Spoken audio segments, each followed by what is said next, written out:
Street scenes are commonly a big concern for a lot of painters because there's so much going on.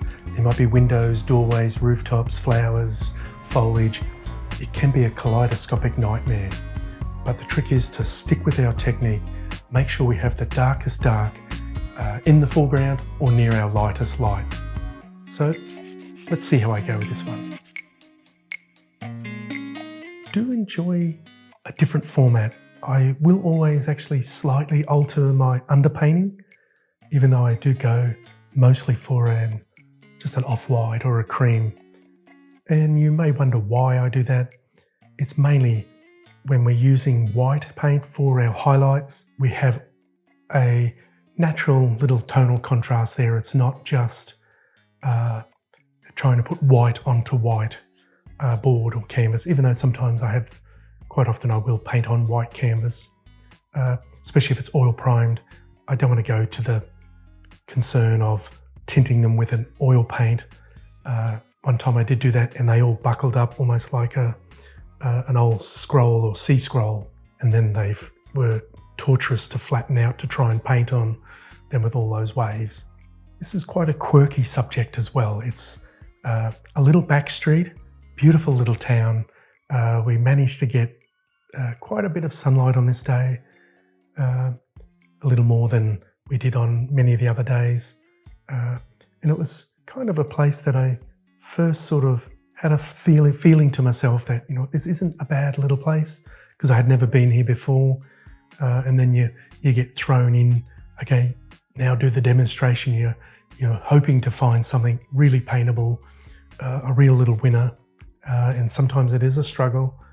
And that's one of the stresses of painting outside or being the teacher, the tutor, trying to show the way, and especially if it's not such a great subject matter. But this was kind of dripping with subjects left, right and centre. I think we walked down further, looked to the left, looked to the right, there were subjects everywhere. So I thought I'd go with the back of a little, almost probably it's like a little shed or something, or a little building, little structure in the back of someone's house that has the orange tile roof, which will give me nice colour, nice warmth.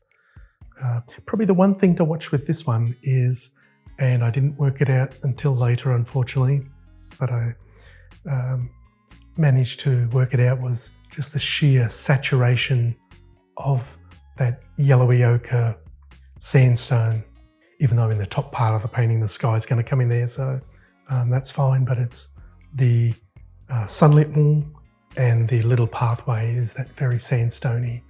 And I felt I did fall into a little bit of a trap with the little area I'm working on, because to make it stand out, I did go a little hard-edged on the shadows, even though they were there, and that's the classic thing. You don't always have to paint and put in everything that is there. We should be only taking what the painting really needs. So it was a little memo that I wish I had ahead of time, but that's always the way. We go ahead in life, but we learn in reverse, as the great old saying goes. So just getting some little darks in here.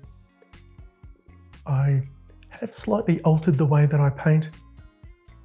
Quite often in years gone by, or months or periods gone by, I would do more of a underpainting all over, where I'm now just starting to use some of the smaller brushes a little further, a little longer, and just see where that takes me. And I think that's part of painting as well, is experimentation. It's the person, I think, that is willing to experiment is the artist that most often will get the great, or those big improvements in your work, and the greater variation as well. Because if I just painted all French street scenes or countryside scenes, my work would get quite dull quite quickly. But even though that is very tempting, and France does offer, and Italy, they do offer some sensational subjects to paint, I have to say. So it's nearly time to get that sky in. That'll help balance the yellows, blues and greens and reds and oranges up nicely. Because there was a few flowers, red flowers, pinky flowers down below at the very bottom at the base in that shadow. And the one really marvellous thing with this type of scene, or this scene in particular, is the fact that there's so much going on. We don't have to try and invent too much. That's the beauty when we do get a good street scene or interior, because we don't want to be having to move or change too much as well. But this is almost in that vein that it's just setting itself up beautifully. Lovely depth into the shadow as well, underneath that orange terracotta roof tiles there. And just for argument's sake, this is a 12-inch by 9-inch wide. So they're not big paintings, but still 9 by 12, 11 by 14. I'm well and truly able to get and create great concepts that can become bigger paintings. I've got a commission painting coming up where I'll probably do a 12 by 16 before I do the bigger painting. So they don't have to be huge studies. It's more about the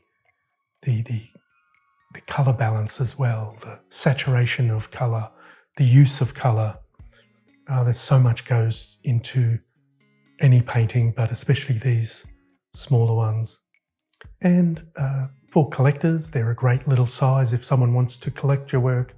If they've been collecting art for quite a while, they may not have room for a 24 by 18 or a 2 or 3 foot painting, a big sort of painting. So this being vertical, when framed up in that vertical format, can fit into that smaller, maybe a little bigger area for this size of painting to go. So that's another thing just to keep in mind. There's so many things, but that's a great thought. This one actually went quite to plan. I got some lovely darks there in the foreground, and you'd normally think I'd be going for a really dark, but it's actually just a very dark purple. I used cadmium red and French ultramarine blue to get that nice little dark in the foreground. And once I had that aspect, I knew the rest of the painting, all it needed to be was diluted down in shape, edge, context, and I pretty well had it. So thanks for watching. All the best. Bye for now.